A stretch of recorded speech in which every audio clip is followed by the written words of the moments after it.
kemarin, pekan yang kemarin kan sudah Anda dapat tugas ini nih, apa namanya, membuat resume ya, membuat resume terkait beberapa algoritma dan termasuk knapsack ini. Jadi mestinya kalau Anda mengerjakan dan Anda mengumpulkan, minimal Anda sudah punya gambaran secara umum, secara general terkait seperti apa algoritma ini. Yang mungkin akan kita bahas secara mendetail pada pertemuan kali ini. Dan mungkin jika selama membuat resume ada yang bagian yang kurang jelas terkait algoritma knapsack problem ini, nanti kita bisa diskusikan bersama-sama. Untuk VESA juga sudah ada di MMP atau di e-learning, jadi Anda silakan unduh gitu untuk bantu pembelajaran ya. Judulnya yaitu knapsack problem. Nah, penjelasan singkat terkait knapsack problem, apa itu knapsack problem adalah sebuah permasalahan ya untuk pengoptimasian. Jadi misalkan kita punya sebuah wadah tempat penyimpanan, bisa sebuah tas, bisa sebuah karung, yang penting wadah gitu, di mana kapasitasnya terbatas. Nah, kita hendak menyimpan dari beberapa barang itu ke tempat wadah tadi, di mana tiap-tiap barang punya nilai atau harga atau value, dan tiap-tiap barang juga punya berat. Nah, tentu saja tujuan kita memasukkan barang ke wadah atau ke tas tadi atau ke karung tadi adalah bagaimana caranya dengan kapasitas karung yang terbatas, namun kita bisa mendapatkan value atau harga atau nilai yang paling tinggi. Ya, misalkan kalau dari gambar itu kita punya tas dengan kapasitas maksimal 15 kilo, sementara ada 5 barang yang bisa kita masukkan, maka tentu tidak mungkin semuanya kan. Tapi kita pilih mana di antara barang-barang itu yang memberikan nilai atau keuntungan yang paling besar. Begitu. Contoh paling populer untuk algoritma ini misalkan contoh kasusnya ya ketika ada seorang maling begitu masuk ke dalam rumah, maling ini bawa karung dengan kapasitas maksimal sekian kilo, sementara di rumah itu ada beberapa barang dengan berat dan nilai yang berbeda. Maka tentu kalau malingnya itu pinter kan tentu dipilih yang beratnya paling ringan dan nilainya paling besar sehingga mendapatkan laba atau keuntungan atau apa ya, ya keuntungan yang paling besar juga seperti itu. Nah, ya contoh ya misalkan kita punya tas atau karung dengan besar maksimal barang yang dimasukkan itu 4 kilo, kemudian ada 5 alternatif barang dengan berat dan harganya tersendiri, maka kan tentu kita tentu kan kita memilih barang yang paling besar kan nilainya seperti itu. Kira-kira kalau dari tabel itu mana yang paling barang apa? Barang mana saja yang Anda masukkan kira-kira? Kalau secara logika, barang berapa ya yang Anda masukkan, barang nomor berapa? Kalau dari tabel itu mungkin ada yang tahu? 2 dan 4, Pak. 2 dan 4. Oke. Maksimal itu 4 kilo tuh tasnya itu. Kalau 2 dan 4 kan lebih itu, 4,5. Nggak boleh berarti ya. Berapa berarti? 1 dan 3 mungkin, Pak. 1 dan 3, Pak. 1 dan 3. 1 dan 3 didapatkan 230. Kalau 4 dan 5? Lebih besar mana? Di harga.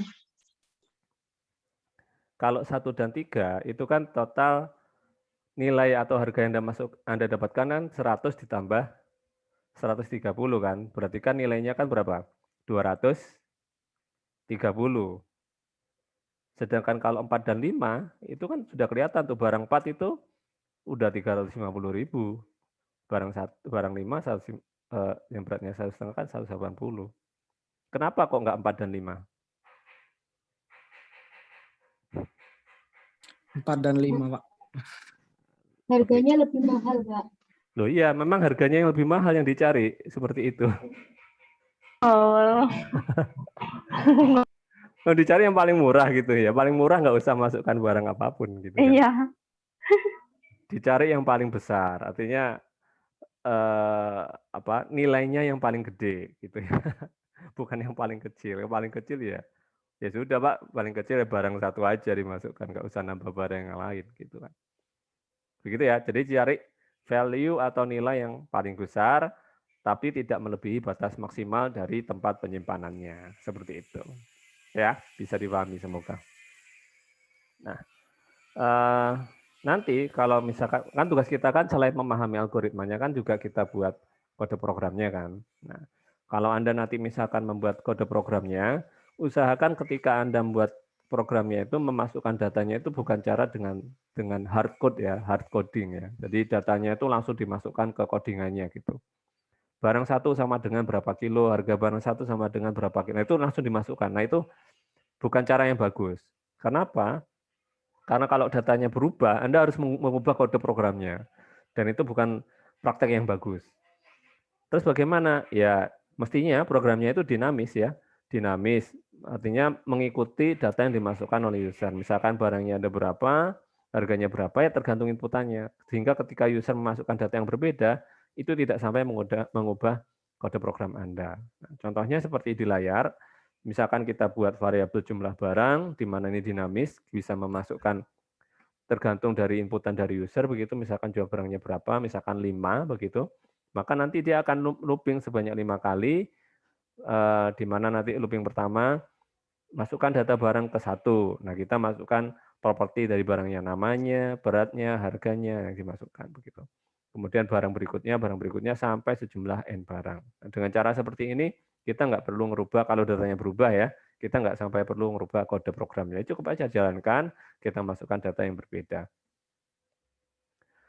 Nah, itu tadi cara menginputkan ya. Terus bagaimana Pak nyimpan datanya? Kalau datanya ada banyak, saya harus buat variabel dulu sebanyak itu. Ya, tentu tidak. Kita kan sudah belajar beberapa tipe data di Python ya. Kan ada sebuah tipe data di mana kita menggunakan tipe data itu namanya sama tapi kita bisa mengisikan dengan nilai yang berbeda, yaitu lewat list atau array. List atau array nama variabelnya sama, namun kan isinya bisa banyak, lebih dari satu. Nah, Anda bisa memanfaatkan banyak cara ya. Contohnya misalkan Anda memasukkan list dalam list begitu. Anda menggunakan pola seperti ini. Anda buat list dengan nama list barang begitu, lalu dimasukkan isinya itu dalam satu list itu ada list lagi. Isinya nama, berat, dan harga. Atau kalau ini kan dalam satu list ya, baik nama, berat, dan barang ini kan, nama, berat, dan harga ini kan dalam satu list. Misalkan Anda menggunakan pola yang lain. Nah, tiap-tiap komponen dari barang tadi ada nama, berat, dan harga itu disimpan dalam list tersendiri. Nah, cara seperti ini juga boleh. Nama disimpan pakai list sendiri, berat disimpan pakai list sendiri, harga juga seperti itu. Cara ini juga boleh. Atau juga bisa menggunakan Anda menggunakan tuple ya, atau menggunakan tipe data dictionary. Nah, monggo nanti kalau Anda implementasikan, monggo silakan dipilih mana yang menurut Anda paling mudah gitu kan. Yang Anda familiar pakai data yang mana, pakai dictionary boleh, pakai list boleh, pakai tuple boleh. Ini cara mekanisme menyimpan datanya seperti ini yang bisa Anda gunakan nanti. Nah, kita masuk ke intinya sekarang, yaitu knapsack problemnya. Ada dua tipikal knapsack problem. Yang pertama adalah zero one knapsack problem, dan kedua adalah fractional knapsack problem. Nah, yang pertama itu zero one ya, itu kan kalau di dunia komputer kan dikenal istilah biner. Zero one, true, false, ya, tidak gitu kan. Nah, kalau zero one seperti itu. Kalau ada barang ya di knapsack problem ini, kalau mau dimasukkan ya dimasukkan semuanya.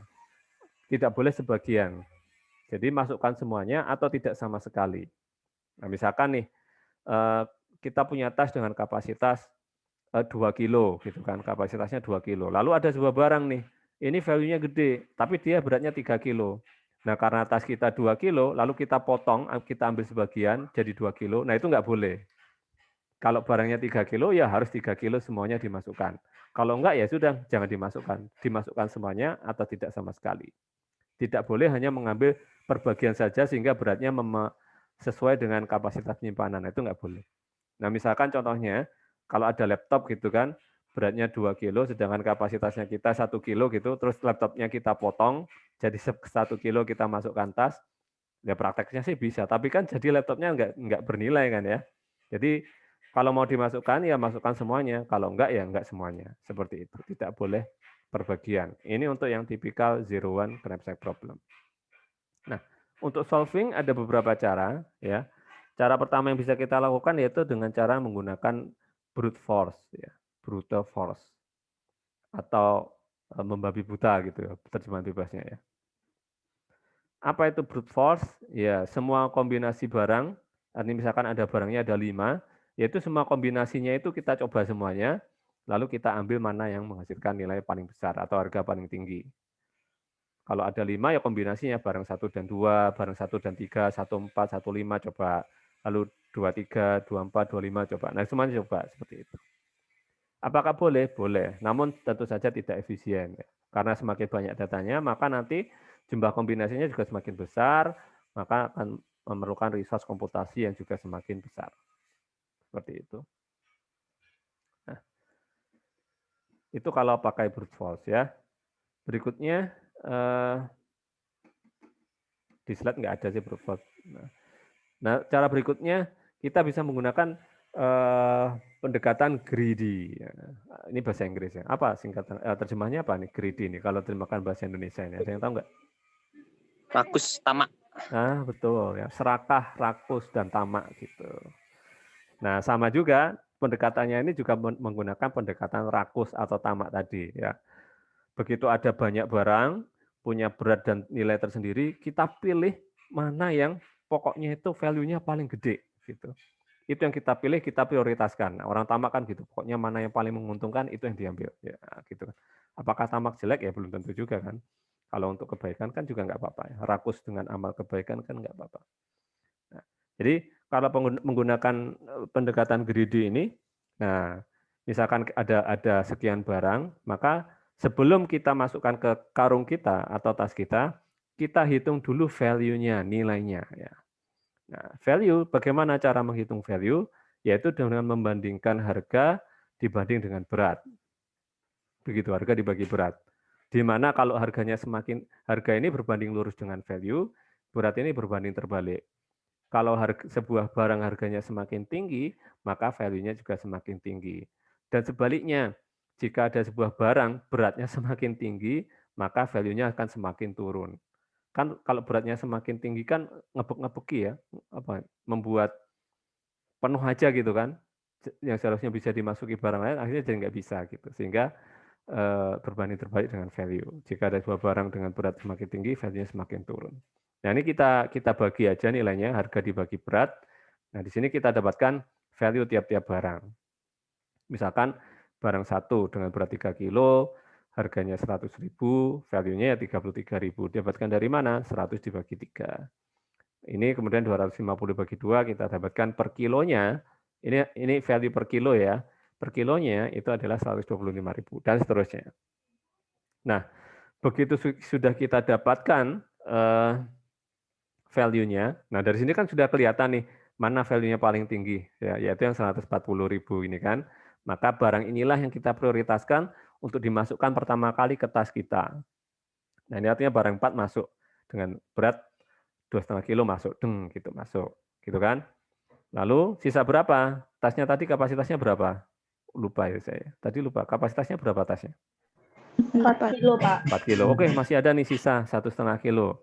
Lalu Anda pilih yang mana itu? Dari sekian ini Anda pilih yang mana? Barang berapa? Barang 3. Nah, betul. Setelah 140.000 kan nilai berikutnya kan 130, berarti barang 3 masuk. Masuk, sehingga beratnya sekarang 3,5 kilo, sisa setengah kilo kan. Ada nggak yang bisa dimasukkan? Udah nggak ada, setengah kilo nggak ada. Berarti total 3,5 kilo. Nilai yang kita dapatkan berapa dari 3,5 kilo itu?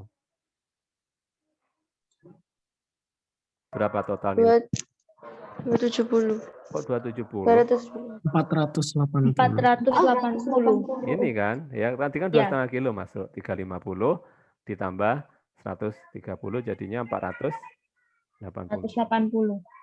Jadi yang kita dapatkan adalah 480. Ya, gitu kira-kira. Kalau menggunakan pendekatan greedy. Jadi langkahnya mudah sekali, kita cari value-nya, kita urutkan dari yang paling tinggi sampai yang paling rendah, ya sudah, kemudian dimasukkan itu yang value-nya paling tinggi sampai kurang atau sama dengan batas karungnya, 4 kilo. Begitu sudah mentok kurang atau persis 4 kilo, berhenti gitu. Jadi seperti itu. Mungkin dari sini ada yang kurang jelas atau ditanyakan, mungkin? Gampang ya? Oke. Baik. Nah, berikutnya, tadi ada 2 tipikal ya, zero one knapsack problem, dan yang kemudian yang kedua adalah fractional knapsack problem. Kalau zero one itu barangnya itu secara utuh wungkul, dimasukkan, nggak boleh dipotong-potong, nggak boleh dibagi-bagi ya. Kalau fractional ini boleh. Nah, kalau problemnya itu fractional knapsack problem, begitu, sebuah barang dimasukkan seluruhnya atau sebagian saja. Seperti itu. Ibaratnya itu kalau kita masuk ke dalam rumah jadi maling gitu, kemudian kita ngambil-ngambil barang, ternyata space kita itu masih tersisa di karung kita itu tersisa 1 kilo. Oh ini masih cukup nih 1 kilo nih. Nah lalu di situ ada sebuah barang, misalkan katakanlah beras gitu, dengan berat total 5 kilo. Nah itu kita ambil sekilo aja boleh. Nah itu fraksional kayak gitu. Nah beda kalau laptop kan harus wungkul seluruhnya, itu zero one. Kalau fraksional, ya misalkan ada beras 5 kilo, sedangkan kapasitas tas kita itu 1 kilo, ya dari beras 5 kilo itu kita ambil 1 kilo aja, nah itu boleh kalau fraksional. Nah, dengan pendekatan greedy kurang lebih juga sama dengan zero one knapsack problem tadi, sama urutannya sama persis, yaitu kita hitung dulu value-nya tiap barang, lalu kita urutkan dari yang paling tinggi sampai paling rendah, lalu yang kita jadikan prioritas adalah mulai dari yang value-nya paling tinggi. Begitu. Nah, kalau dari tabel ini berarti total yang bisa kita masukkan berapa rupiah kira-kira? Ada yang tahu nggak? Itu kan ada barang 1, 2, 3, 4, 5. Lalu kapasitasnya itu, kalau ini 6 kilo ya, tadi 4 kilo, sekarang 6 kilo nih. Kira-kira berapa rupiah yang bisa didapatkan dari sini? Ada yang tahu?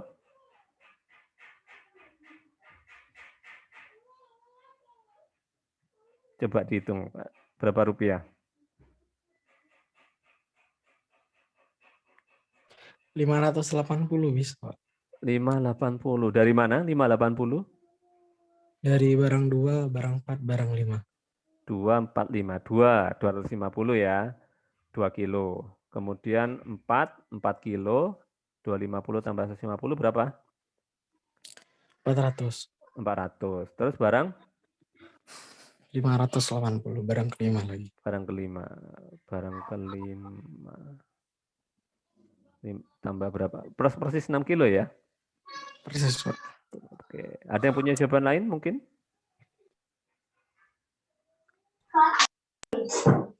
750, Pak. 750. Dari mana itu 750? Barang berapa aja? Barang 2 sebanyak 3 kali. Oh, ini satu barang, satu ini. Barangnya ada 5.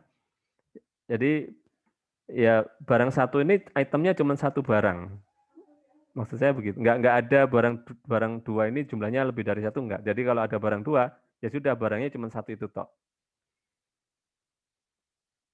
Nggak tahu maksud saya ya? Iya, iya paham. Berarti berapa kira-kira? Sama jawabannya. 500.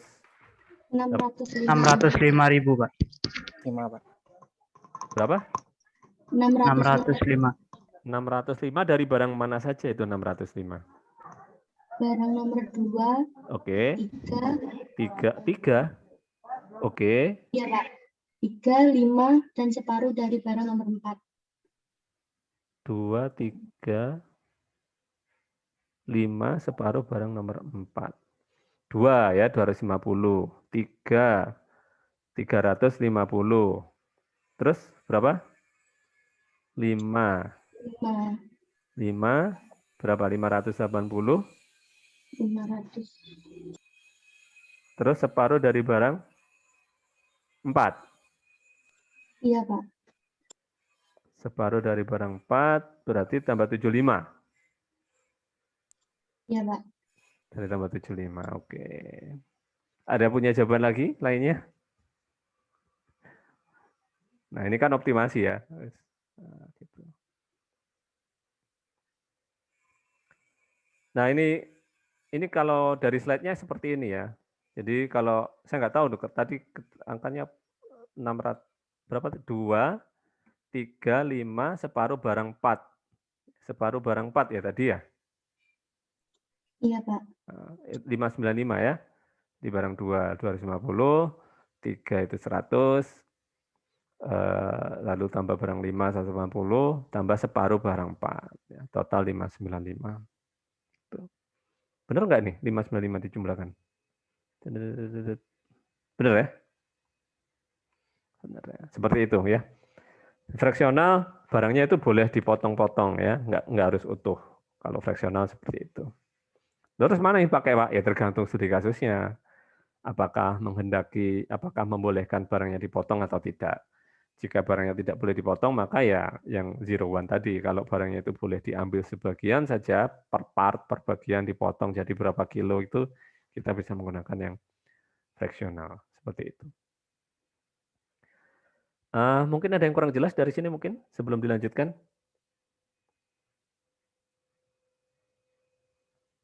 Oke ya, lanjut kalau gitu. Nah, berikutnya kalau tadi kita sudah menggunakan greedy, ya, pendekatan berikutnya yang bisa kita lakukan adalah kita bisa menggunakan pendekatan istilahnya itu dynamic programming, ya. Dynamic programming, 01 knapsack problem. Nah, untuk pendekatan dynamic programming ini, langkah pertama kita lakukan, kita urutkan datanya dulu ya. Anda ngurutkannya boleh berdasarkan berat, boleh berdasarkan harga. Urutkannya dari yang paling kecil, boleh dari harga yang paling kecil, kalau di slide ini dari harga yang paling kecil, atau dari berat yang paling ringan. Gitu.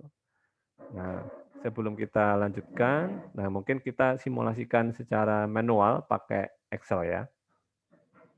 Bentar, saya buka Excel-nya.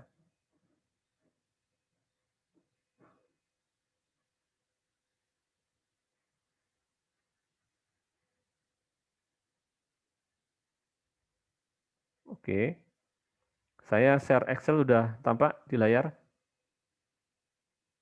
Sudah, Pak. Sudah, Pak. Baik.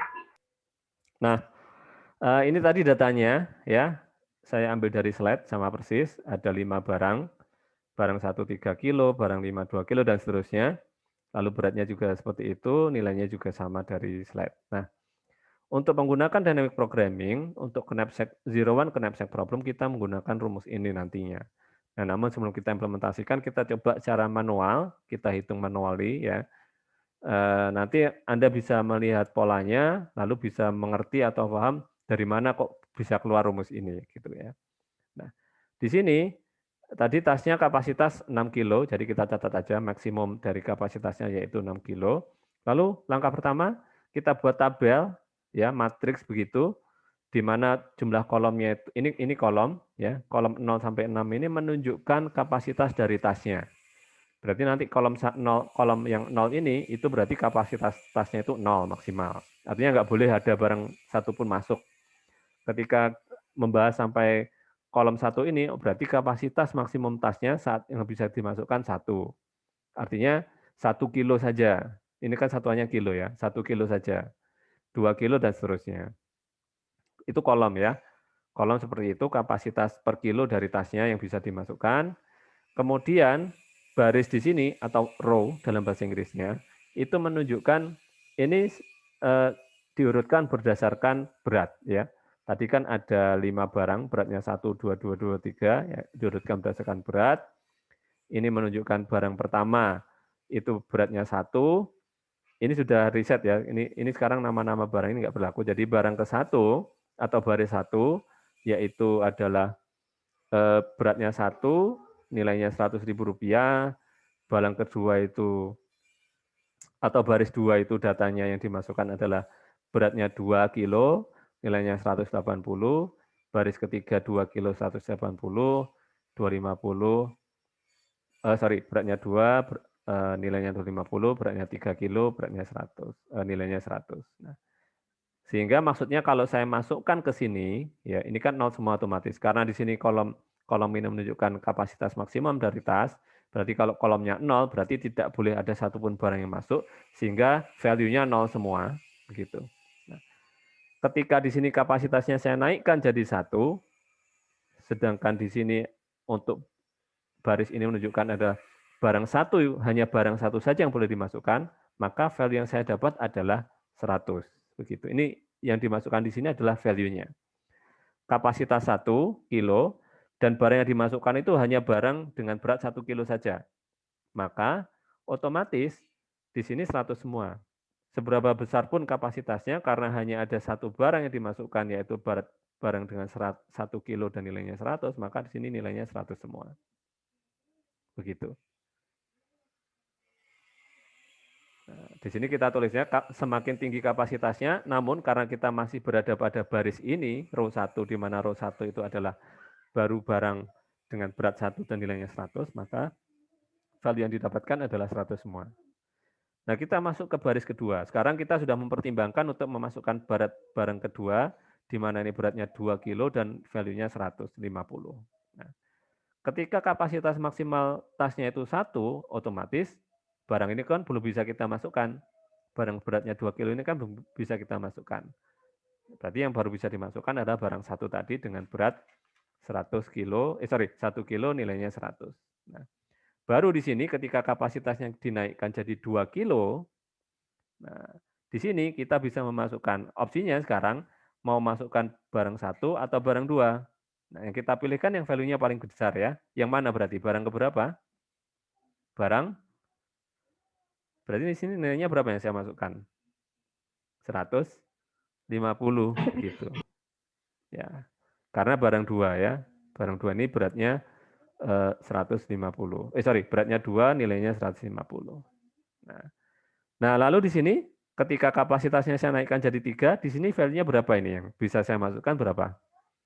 350. 250. Betul, 250. Dari mana 250?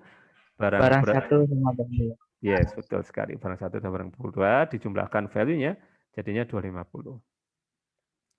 Nah, kemudian ketika kapasitasnya itu saya naikkan jadi 4, namun karena hanya sampai barang 2 saja yang dimasukkan, ya, berarti di sini maksimal yang tetap kita masukkan kan ya tetap 250, nggak berubah gitu. 250, ini 250. Sudah mentok kan?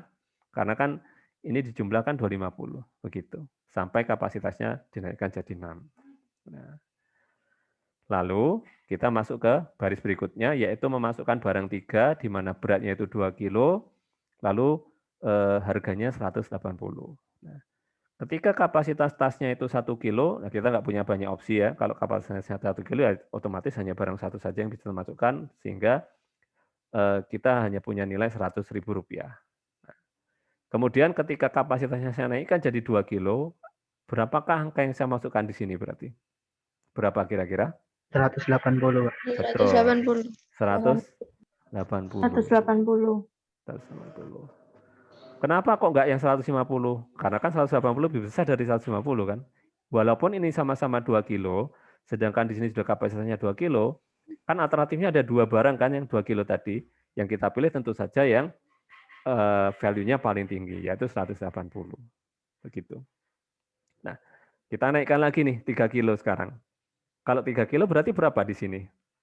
280. Betul, 280. Loh, kenapa kok nggak yang 2 kilo satunya, Pak? Nah, kalau pakai 2 kilo yang satunya kan kita dapat angka 250 kan? Sedangkan kalau kita pakai 2 kilo yang ini, kita dapatkan angka lebih besar yaitu 280. Nah, sekarang naikkan lagi jadi 4 kilo. Nah, di sini berapa nih kalau di sini 4 kilo? 330. 330. Dari mana 330? Barang 2 dan barang 3. Ya, betul. 150 ditambah 180 ya, jadinya 330. Betul sekali. Kita naikkan lagi jadi 5 kilo. Berapa di sini kalau 5 kilo? 430. Dari mana itu? Barang 1, 2, dan 3. Yes, betul sekali. Ditambah 100 jadinya 430. Ketika dinaikkan jadi 6, berapa? Mentok ya? Kan udah barang 1, 2, 3 udah masuk semua nilainya 430 ya? 430. Betul sekali, 430. Oke. Nah, kita masuk sekarang, oke, itu tadi kalau sampai barang ketiga. Bagaimana kalau sekarang barang keempat kita masukkan dalam perhitungan? Oke. Nah, misalkan ketika kapasitasnya 1, nah kita nggak punya banyak pilihan nih, kapasitas 1 cuma ada 1 barang tadi, otomatis value-nya juga Rp100.000 sesuai dengan value barang dengan berat 1 kilo tadi ya. Lalu kita naikkan jadi 2 kilo. Nah, di sini angka berapa nih berarti 2 kilo di sini? 250. 50. Betul, 250. Ada 3 barang dengan 2 kilo.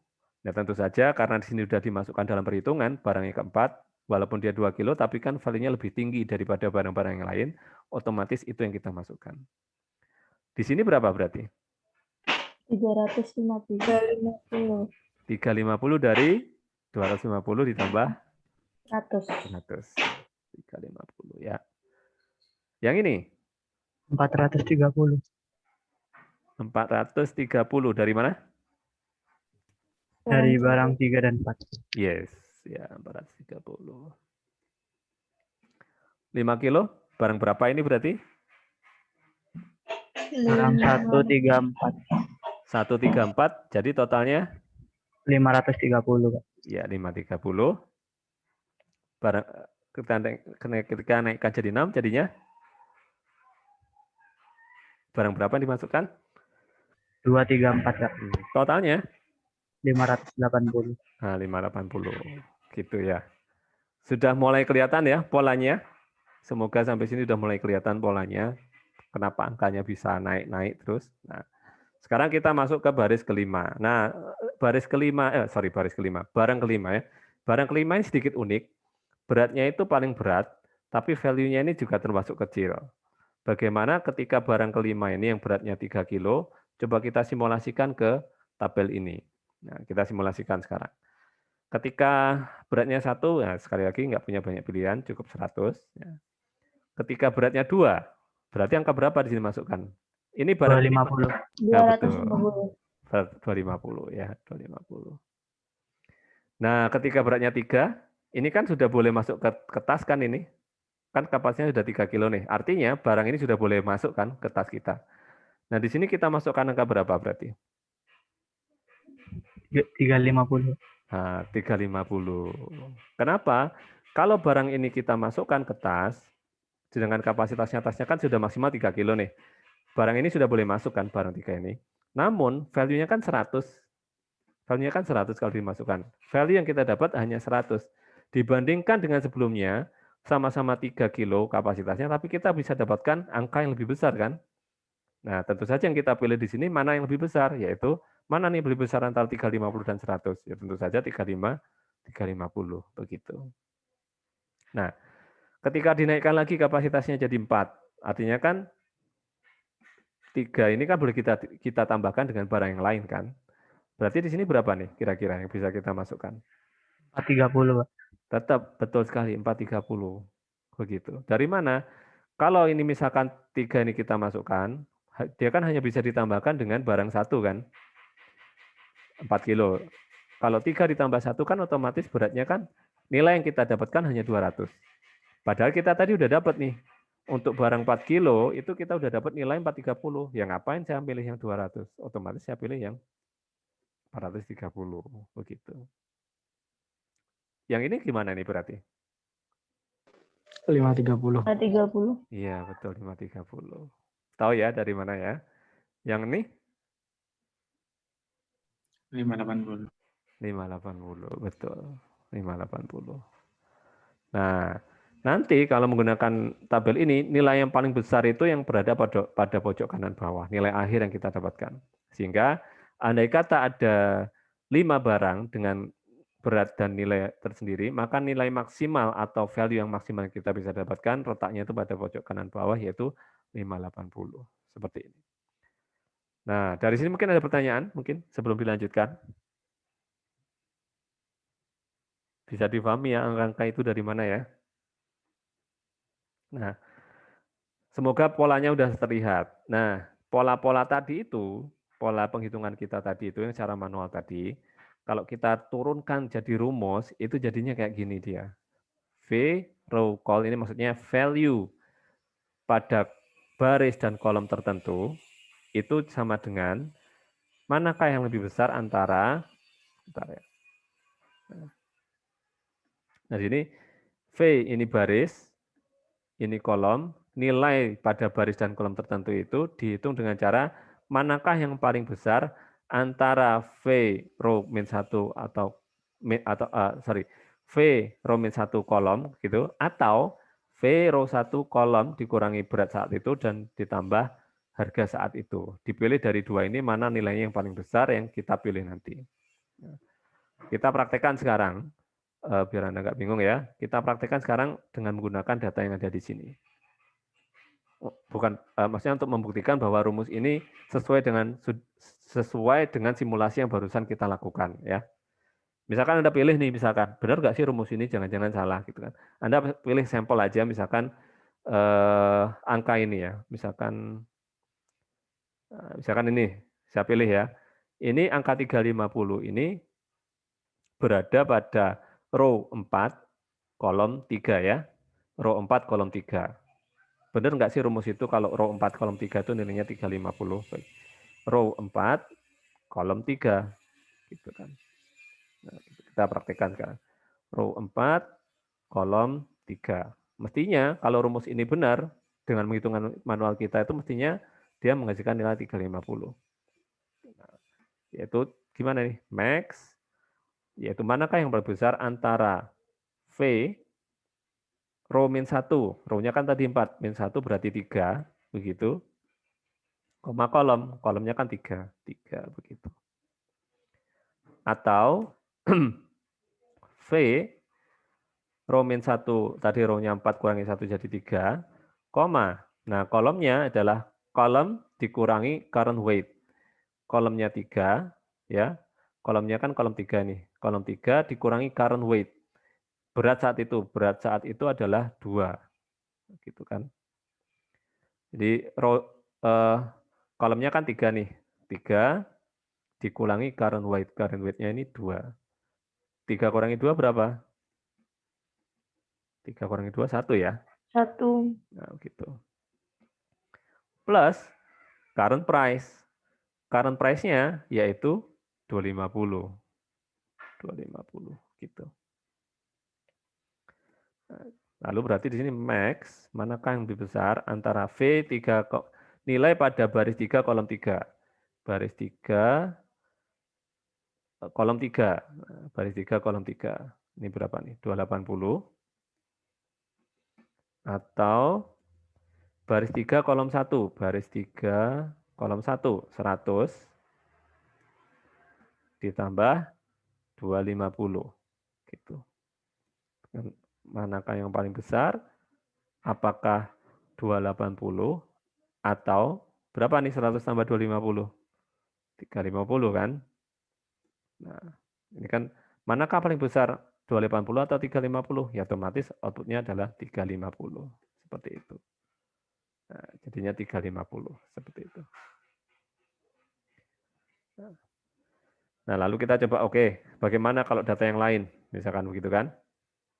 Misalkan kita pakai yang baris 5 nih, karena kan tadi ada anomali ya, ini kan beratnya besar tapi value-nya kecil nih. Nah, Anda pilih aja, misalkan yang ini nih, ya. Baris 5, kolom 4. Baris 5, kolom 4. Value pada baris 5, kolom 4. Begitu. Nah, kita masukkan ke rumus, max, V, value pada row min 1, row min 1 kan baris 5, 5 kurangi 1 yaitu 4, kolom saat itu yaitu 4. Ya. 4, atau value pada row min 1, 5 kurangi 1 yaitu 4, kemudian kolomnya adalah kolom dikurangi current weight. Kolom kan, kolomnya itu kolom 4, current weight-nya yaitu 3. 4 kurangi 3 yaitu 1, ditambah current price. Current price-nya baris 5 berapa? 100. Tambah 100. Begitu. Tutup kurung kurawal. Lalu max. Manakah paling besar? Value pada baris 4, kolom 4. Baris 4, kolom 4, 430. Atau value pada baris 4, kolom 1. Baris 4, kolom 1 itu 100. Ditambah current price pada baris 5. Current price-nya tadi berapa? 100 tambah 100. Begini. Jadi, manakah paling besar antara 430 atau 100 tambah 100 berapa? 200. Gitu. Maka tentu saja jawabannya yaitu 430. Begitu. Nah, dari sini nanti kalau Anda buat kode programnya, ya Anda tinggal masukkan, Anda siapkan datanya, gitu, kemudian dimasukkan ke rumus ini. Jadilah nanti hasil yang kita dapatkan pada baris dan kolom terakhir. Seperti itu. Dari sini mungkin ada yang kurang jelas atau ditanyakan?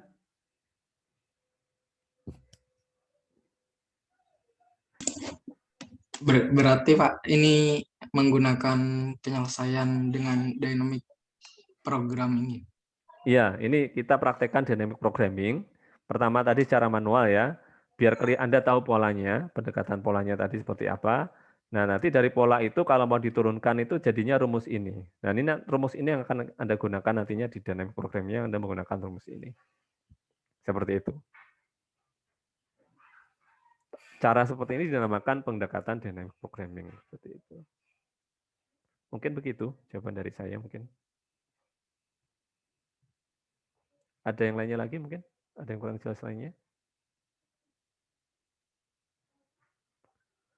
Nah, nanti mungkin untuk latihan Anda bisa menggunakan data-data yang lain ya. Bagaimana Pak kalau barangnya ada 10, beratnya ini, harganya ini. Anda nanti coba praktekkan itu. Ini kan kita contoh kalau datanya seperti ini, ada 5 barang dengan berat sekian, harganya sekian, kita uji coba dan ternyata bisa kita dapatkan nilai maksimal yaitu 580. Nah, nanti Anda silakan simulasi dengan dataset yang lain, seperti itu.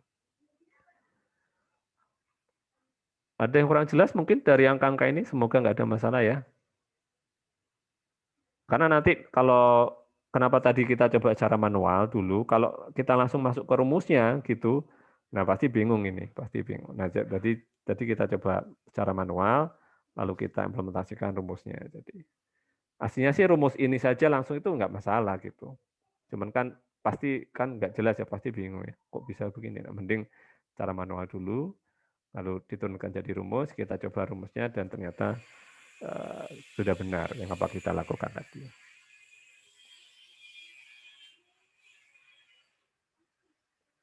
Oke, mungkin ada yang kurang jelas atau mau ditanyakan? Nah, kalau yang di slide itu ngurutkannya, kalau kita kan tadi ngurutkannya berdasarkan berat ya. Berat itu pada baris 1, berat kedua pada baris 2, dan seterusnya. Kalau yang di slide itu diurutkannya berdasarkan harga.